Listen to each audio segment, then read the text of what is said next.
Welcome back to Humbucker Soup. This is Sid, and today I'm talking to you about playing moving bass lines while picking chords. This is most common in country music. You find that you have a moving bass line while you're playing chords, especially on the same instrument.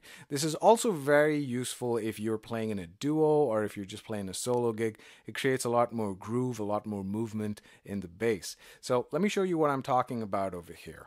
I'm talking about something like this.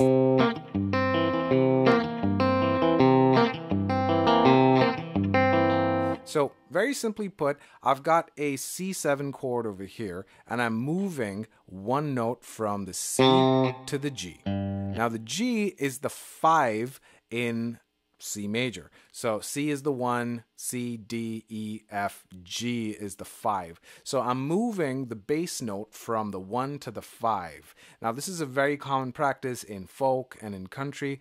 It's all over the place, and it really creates this very cool sort of like groovy movement.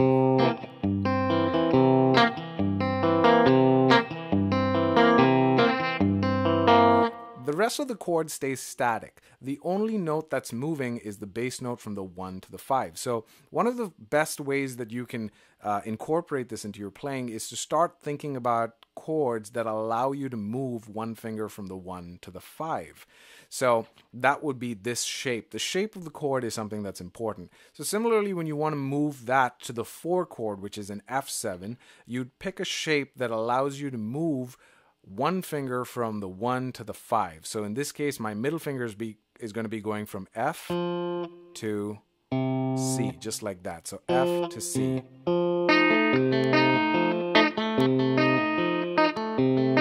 Now you can also use a pick for this. I'm just using my fingers for now, but you could also use a pick just going.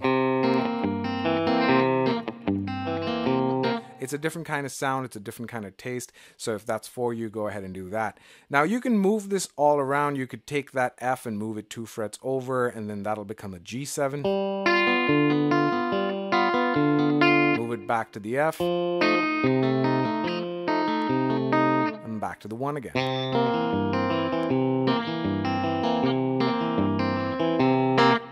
You can also do this while strumming chords. So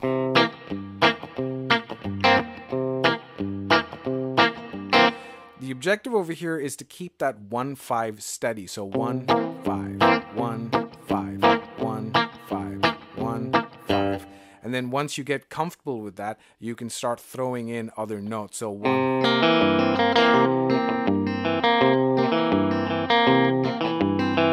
Now, if you really want to take this to the next level, what I recommend is that you use the 1-5 technique, but also throw in some walking up to chords and walking back down from chords. What I mean is this.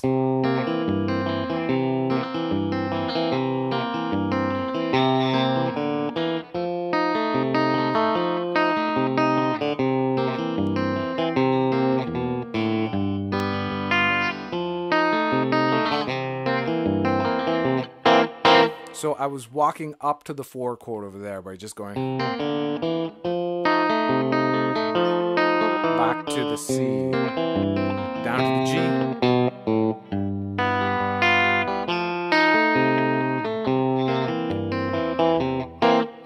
So I hope that one helps. When you're accompanying yourself or your next duo or solo gig, have fun with it, and I'll see you in the next one.